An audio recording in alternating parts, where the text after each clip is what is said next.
Estou aqui para tirar suas dúvidas sobre o que é autismo, quais os primeiros sintomas, quais os sintomas que você tem que ficar alerta para o seu filho, o que acontece com os neurônios dele. Vamos começar? Olá, eu sou Gisele Ciotti, sou psicopedagoga e especialista em comportamento. Vamos começar falando, sobre a mudança de não falar mais autismo e sim falar transtorno do espectro autista. É claro que no dia a dia nós podemos falar autismo, não muda nada em relação a isso. Mas para questões mais formais, de laudo, esse tipo de coisa, normalmente é colocado transtorno do espectro autista. E por que foi modificado? No nosso país, infelizmente, os estudos ainda são muito precários, né? Então a gente se baseia muito nos estudos, artigos científicos dos Estados Unidos. E o DSM-5, que é um manual de diagnóstico e estatística de transtornos mentais, ele foi criado por uma associação americana, né? E a partir de 2013, né, ele alterou de autismo para TEA, que é o transtorno do espectro autista. Porque até então, o que acontecia? Existia o Asperger, existia transtorno global do desenvolvimento, existia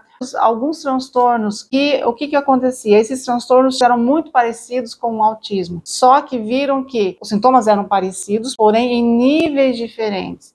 Então, por que não englobar tudo no autismo, né? Então, a partir daí, dessa mudança, foi muito bom, por quê? Porque propiciou até uma mudança na avaliação. As escalas de avaliações, elas passaram a sofrer mudanças também. Por quê? Porque os profissionais começaram a fazer aquelas escalas individualizadas, de acordo com cada nível de comprometimento que o indivíduo tinha, né? Então, hoje nós sabemos que existe nível 1, nível 2, nível 3 de suporte. Na verdade, a mudança foi por conta disso. E realmente isso foi um ganho para as crianças, né? Porque elas passaram a ser olhadas, vistas de uma forma individualizada. E à medida que você olha para uma pessoa, né, para uma criança de forma individualizada, então você está olhando para as questões que ela apresenta mais dificuldade, não que o todo apresenta dificuldade. Então o ganho foi muito bom para essas crianças, né? E para os pais também. O autismo, ele é um transtorno do neurodesenvolvimento, que significa que nasce com a pessoa,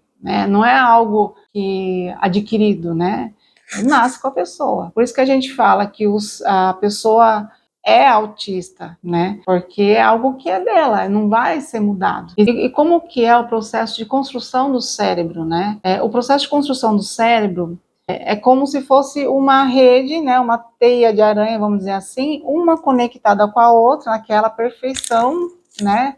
E quando essa perfeição é quebrada, vamos dizer assim, quando em algum momento, algum ponto dessa redinha sofre uma alteração, é quando começa-se a perceber as alterações nas crianças. Então nós sabemos que o cérebro, né, durante a formação da criança que é autista, ela sofre uma certa alteração, né, durante o processo. Então essas alterações, enquanto as crianças são bebês, às vezes são tão sutis que os pais não percebem.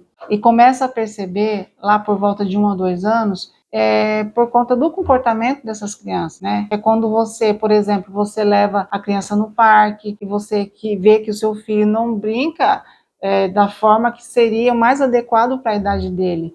Você começa a comparar ele com outra criança e vê que, opa, alguma coisa está errada. De repente, você se pega vendo que o seu filho, ao invés de pegar o carrinho e andar, né, fazer brum, brum, ele começa a girar e fica girando, girando, fazendo movimentos repetitivos. Então, você começa a perceber que quando ele fica eufórico, né, ou tanto de alegria quanto de nervosismo, né, vamos dizer assim, você começa a perceber que ele começa a chacoalhar os bracinhos, né, que a gente chama de flappings, né? Você começa a perceber que seu filho anda na ponta dos pés. Então, normalmente você começa a perceber, na verdade, quando o seu filho é exposto ao meio ambiente, né, ao meio que ele vive. E por isso que é tão importante você colocar o seu filho na escola, porque a escola é um meio onde ele tem tanto contato com crianças, né, da faixa etária dele, que o professor pode ser os seus olhos, né, e tá passando para você essas questões, essas diferenças que muitas vezes para os pais, ou por questão de negação,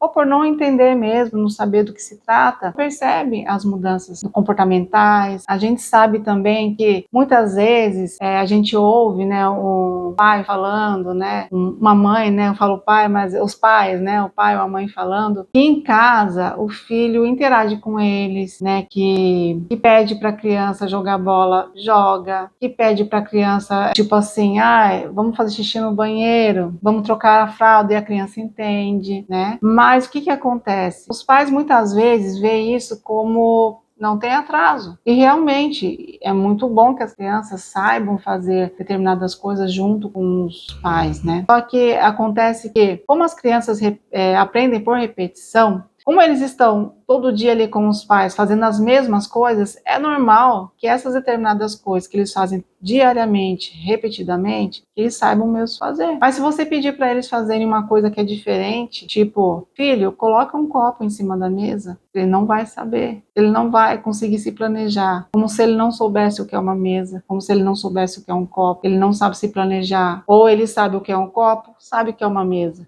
mas ele não consegue se planejar para colocar o copo em cima da mesa, né? Ou se você pede para ele assim, pega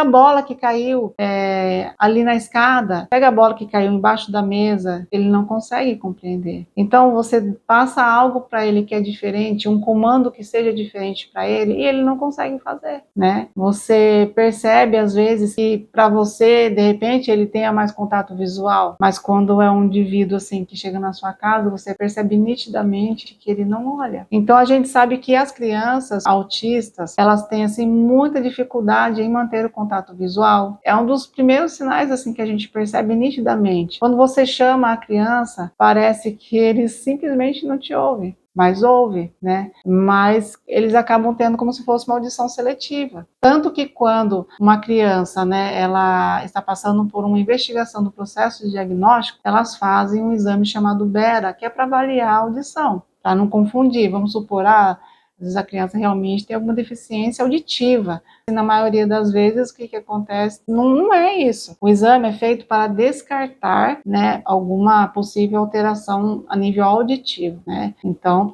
não, esse aqui, ele é sinais de autismo mesmo, né? Então, a gente vê muito isso. Então, pais, fiquem de olho nessas questões, procurem um profissional, procurem um psicólogo, procurem neuropediatra ou de um psiquiatra infantil, ou se for um adulto, né, e vê a necessidade, né, com tantos diagnósticos, né, com tantos diagnósticos de autismo, a gente vê muitos adultos também que se veem como autistas, né, e começa a entender até certas questões de quando eram menores, tal, quando eram crianças, na sua juventude, né. Então, assim, para os adultos, procure também ajuda, porque terapia ajuda e muito, né? Terapia auxilia no processo de compreensão do que se passou, do que se passa, das limitações. E tem uma questão também que muitas pessoas, né, ou falam que o autista é muito inteligente, ou acham que, por falta de informação, acham que o autista não é inteligente. Tem mesmo, né, autistas que são muito inteligentes, como tem pessoas, assim como tem pessoas